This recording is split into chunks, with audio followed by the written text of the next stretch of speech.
सियारे में मसलन थधो पानी हुजे उन जे बावजूद वुज़ू के कामिल कयो। कामिल वुज़ू करण, कामिल वुज़ू जो मतलब छा आहे?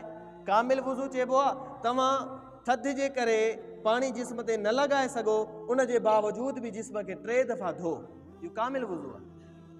फरमाए कामिल वुज़ू करे घरऊं ऐं पोइ मस्जिद अची निमाज़ पढ़ण।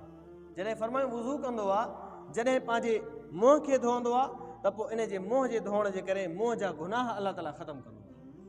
जॾहिं पंहिंजे हथनि खे ॿाहुनि खे धोईंदो आहे त अल्लाह तबारक व ताला इन वुज़ूअ जे इन पाक पाणीअ जी बरकत जे करे हथनि जा गुनाह ख़तमु करे छॾियो। जॾहिं मोमिन मुसलमान मथे खे मसह कंदो आहे त अल्लाह ताला मुंडी सॼे जा गुनाह ख़तमु कंदो आहे। जॾहिं पेर धोईंदो आहे त पेरनि जा गुनाह ख़तमु। पाण सल्लल्लाहु अलैहि वसल्लम जन फरमायो हाणे जॾहिं वुज़ू कामिल करे घरों निकिरी मस्जिद में ईंदो आहे त आमाल नामे में गुनाह कोई बि कोन्हे हूंदो।